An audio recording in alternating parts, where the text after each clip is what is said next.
Tonight, 2 Canadian players accused of sexual assault resumed their careers abroad.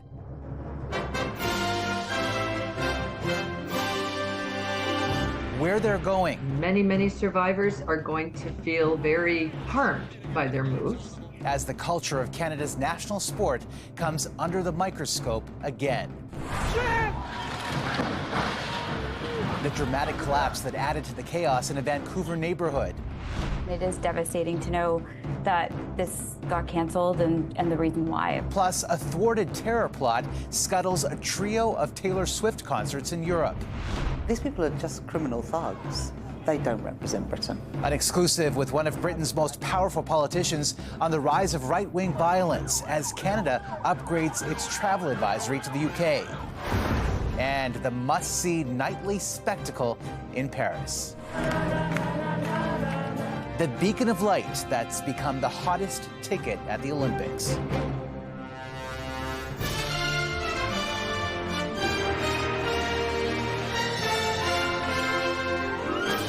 CTV National News with Omar Sachedina. Good evening, everyone. We begin tonight with another troubling chapter in what has been a reckoning for hockey in this country.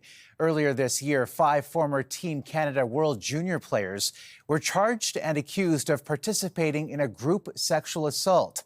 Today, we learned that 2 of them have since signed on to play in the Russian Hockey League. CTV's Adrian Gabriel with the return to the ice many are calling offside. Power play goal, and Canada's tied. Their case in the legal arena has yet to formally begin, but Dylan Dubé and Michael McLeod are pressing forward with their professional hockey careers. They are proving to Canada now that they're thinking about themselves.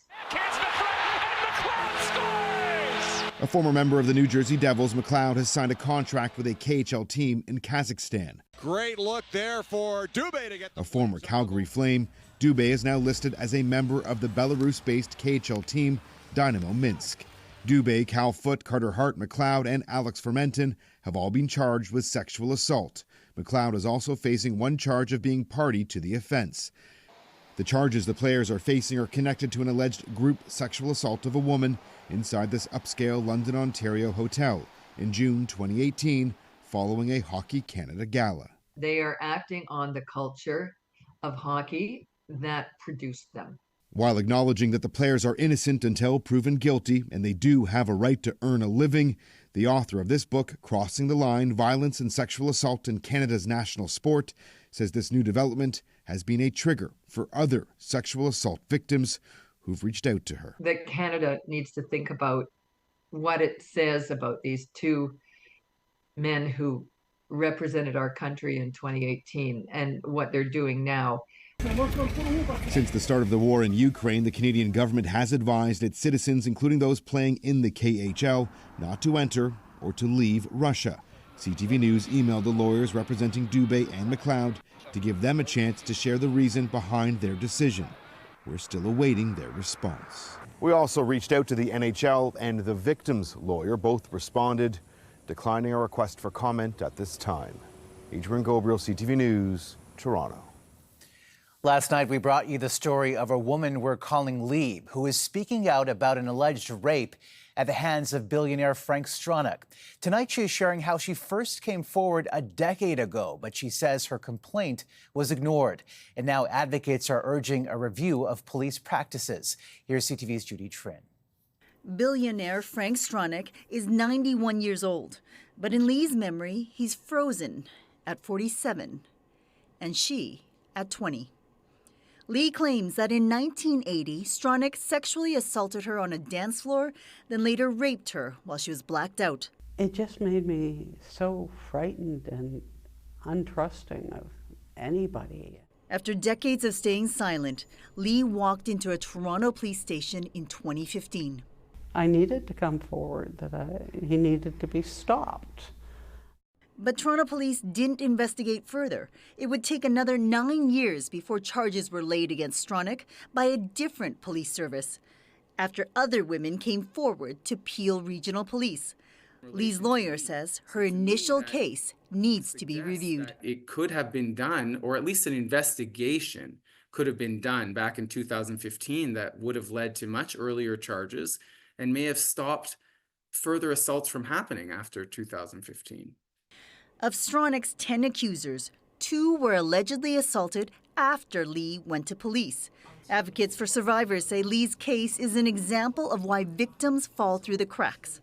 To seek help, and when they get there, to be shut down and brought back in a shell, that's even more traumatizing than the trauma that they've experienced in themselves. It's not just the actions of the Toronto Police Service under scrutiny. 4 women say Stronach assaulted them in York Region, north of Toronto, in communities like Aurora, where streets bear his name, where Magna International, the company he founded, is headquartered.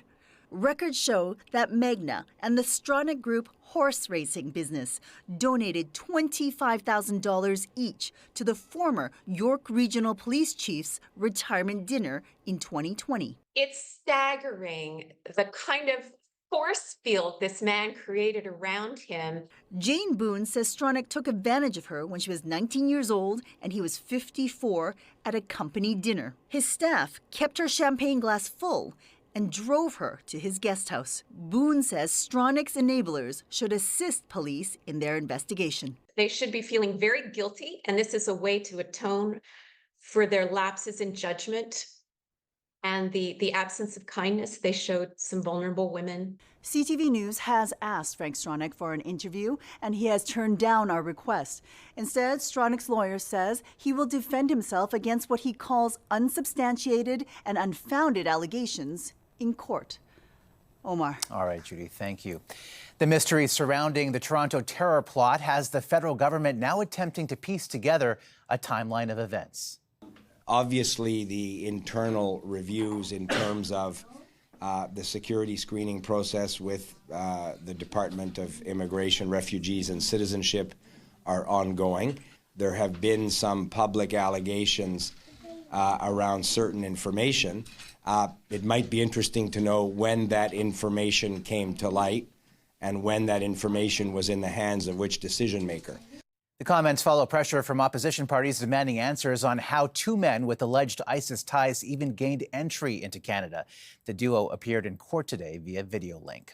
Canada has decided to relocate its diplomats' children and their guardians out of Israel as fears grow over a wider Mideast war. It comes after Hamas chose Yahya Sinwar as its new leader. He's regarded as the mastermind behind the October 7th attack and replaces Ismail Haniyeh, who was killed in an explosion in Iran's capital last week. A terrorist plot to attack multiple large events in Vienna forced organizers to cancel all 3 upcoming Taylor Swift concerts. Austrian police foiled the plot and arrested 2 suspected extremists, one of whom allegedly pledged allegiance to ISIS. Almost 200,000 Swifties were expected to attend, including a superfan from Toronto, sharing her disappointment. I was really heartbroken for everybody. This was anyone coming to Vienna or anyone in Vienna for this concert was coming with a complete love for Taylor. And it is devastating to know that this got canceled. A bomb squad discovered chemical substances in a home where one of the suspects lived. Both men were under surveillance for some time. Swift is also scheduled to perform in London next week. Today, Canada updated its travel advisory to the United Kingdom, saying travelers should exercise a high degree of caution. The move made after violent clashes between protesters and police over the past week. Today, London's Metropolitan Police had 1,300 specialist forces on standby, in addition to the thousands of officers already deployed in case of more far-right demonstrations anticipated in dozens of locations across Britain. But the mass chaos was largely averted. Instead, thousands of counter-protesters who denounced hate and racism took to the streets. This afternoon, I sat down with one of the UK's highest-profile politicians, Rachel Reeves, the Chancellor of the Exchequer, in charge of government finances. But our conversation began with her reaction to Canada's new travel warning. The UK is safe, safe for visitors, safe for tourists. It is a tiny, tiny minority of people causing this disorder on the streets. And as our new Prime Minister, Keir Starmer, has been very clear, anybody causing this disorder will face the full force of the law. So do you think the warning was premature? I'm not going to sort of comment on what the government here says, but the UK is safe. It's safe for tourists, safe for visitors. Britain has always been a welcoming, a tolerant and a multicultural society. A claim significantly tested in recent days. Chaos erupting in the streets after social media users falsely identified the suspect in a stabbing rampage that killed 3 girls as an immigrant Muslim, a spark that lit a bonfire of hate targeting asylum seekers in mosques. Have you had a chance to reflect on what some of this might be rooted in? I don't think that we should give the people responsible for this disorder the sort of the benefit of the doubt that there's some higher motive here. These people are criminals and they'll be treated as such in the criminal justice system. 400 people were arrested. Today, 3 men who admitted to taking part in the riots were the first to be jailed. Britain's new Prime Minister, Keir Starmer, also pointed the finger at social media companies, warning them that amplifying hatred is a crime. Should they be charged? Well, we have digital services legislation, and that will be coming in. Should they be charged for this, the riots that we're seeing now? Because the Prime Minister has spoken about that. They need to take responsibility for their actions and take responsibility for what is posted on social media. Another challenge for Britain's new Labour government, igniting the economy. Reeves was in Toronto to meet with a group of Canadian pension funds who are investing in Britain's infrastructure, and also to look for lessons from Canada on how to consolidate dozens of local government pension schemes in the UK to allow for investment on a mass scale. Thank you, Mr. Speaker. Reeves is the UK's first female finance minister, endorsed by former Bank of Canada and Bank of England Governor Mark Carney before Labour's landslide victory last month. Around the same time, Canada's Prime Minister revealed he has spoken to Carney about joining federal politics. Mark Carney is a great man and a good friend of mine, and I know that he cares passionately about his home country, Canada, and will always want to contribute in whatever way he can in public life. Has he told you he wants to serve as your friend? He hasn't told me that, but I'm sure that Mark will always make an important contribution, as he already has. Dozens of people remain out of their homes in Vancouver tonight after a massive fire threatened an entire neighborhood. As CTV's BC Bureau Chief Andrew Johnson reports, it started on a construction site, jumped to nearby houses, and also included this dramatic scene. A crane collapse adds to the chaos of a massive fire in the heart of the city. The fire was so big, we were standing several blocks away and we could feel the heat. We didn't know if we had to start packing up our kids. Many in Vancouver's Dunbar neighborhood had never seen anything like it. It was one of the most terrifying things we've ever seen. The kids were definitely stunned. The flames Tuesday night devoured an apartment building under construction. Embers ignited at least 8 nearby properties. We are very fortunate we did not lose that whole block or even more. 2 houses were lost, including the one next door, leaving 7 Kenyan refugees without a home. I don't know how to say. It's very painful for us. The crane actually came down on a house, trapping someone inside the washroom. Firefighters later rescued them through the window. Holy crap! It was a terrifying night for people in the area, but incredibly, despite the destruction, no one was seriously hurt. Remarkable the efforts that our firefighters did. And when we talk about heroes, these are our heroes, right? They saved lives, they saved properties. That is what we are hired to do. A neighborhood saved, but a devastating night for 2 households. Several more remain evacuated, and there are still a lot of unanswered questions about what started that fire. Investigators say it's too soon to confirm a cause. Andrew Johnson, CTV News, Vancouver. Legal turbulence for WestJet tonight. A group representing passengers is suing the airline for putting a cap on expense reimbursement for flight cancellations or delays. CTV's Kathy Lee has the details. Air travel can be a bumpy ride. That's if the plane even takes off. Flight cancellations or delays top of mind for many Canadian travelers. You try not to think the bad things, you try to think for the positive things. Another positive in a potentially frustrating situation, expense reimbursements. The Canadian Transportation Agency has ruled airline companies can't put a cap on them. But WestJet's website states a maximum reimbursement of $150 for a hotel in Canada per night per reservation, up to $200 for one outside of the country, and a maximum reimbursement of $45 for meals per day per guest. This is simply wrong. There's nothing in the law that would provide WestJet with an excuse to not cover fully passengers' meals and accommodation. Air passenger rights now suing WestJet in a BC Supreme Court, alleging expense caps on its website misleads customers to thinking there are limits on claims, and that the caps violate Canadian law on passenger rights and international treaty. If your hotel costs $190 a night, you should be getting paid back $190. In a statement, WestJet says it doesn't comment on matters before the courts. An aviation expert says companies can get fined $25,000 per passenger for not meeting air passenger protection regulations. I think the CTA has got to stand up on this one and really enforce those fines. Air Passenger Rights wants WestJet to remove the expense maximums from its website, to reimburse customers what they're owed under the regulations, and to notify passengers if they need to be reimbursed more money. Kathy Lee, CTV News, Calgary. Coming up. We know that at some point we need to bring Butch and Sonny home. Astronauts stuck in space, plus the in-demand ticket at the Paris Games.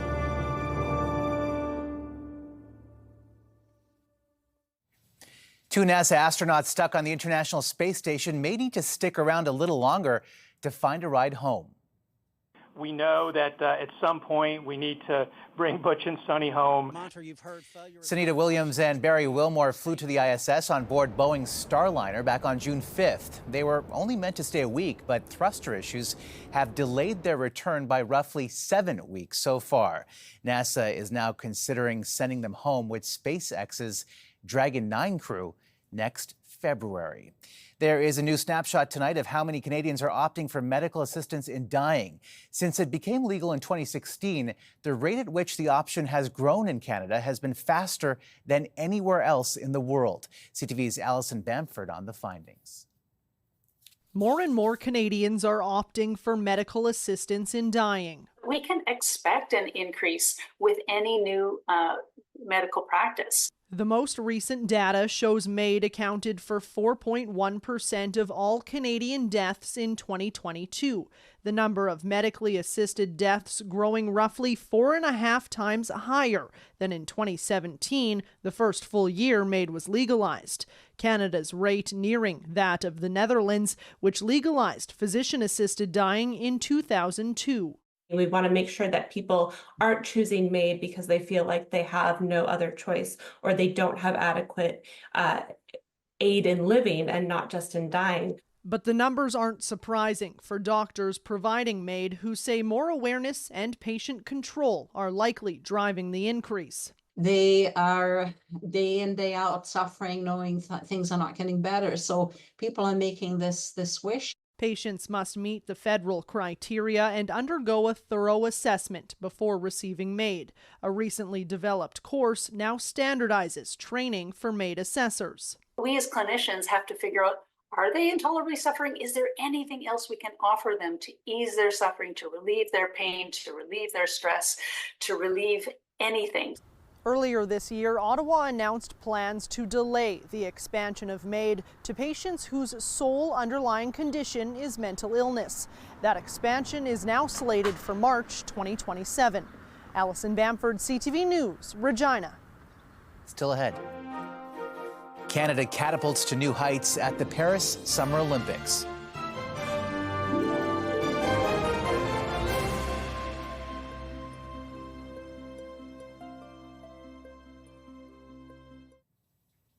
It was a day of highs and lows for Canada at the Olympics in Paris. Today's bronze brought Canada's medal tally up to 19, putting the country in 11th spot overall.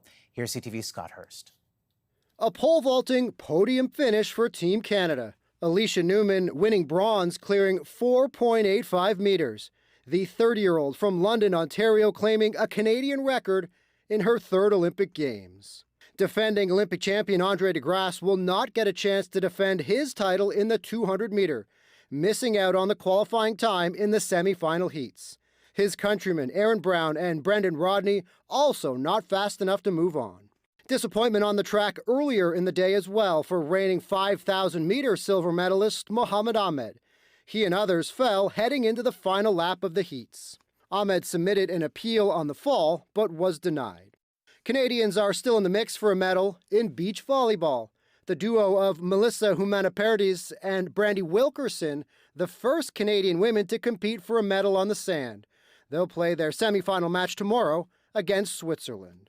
Andre De Grasse revealed post-race he's dealing with a lingering hamstring injury that he says he re-aggravated this week, Omar. All right, Scott, thank you. After the break, a giant Olympic fixture bringing people together.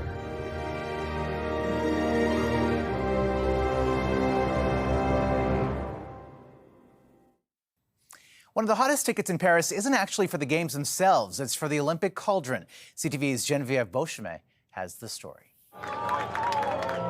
At sunset every Olympic night, the cauldron, shaped as a hot air balloon, rises above Paris. Et là, franchement, de l'avoir juste à notre portée, là, de voir même la It's touching, says Parisian Christian Rodriguez. It epitomizes the values of the Olympics: higher, stronger, and we're all here together to see it. This flight sets off a celebration of the Games, of French culture and history.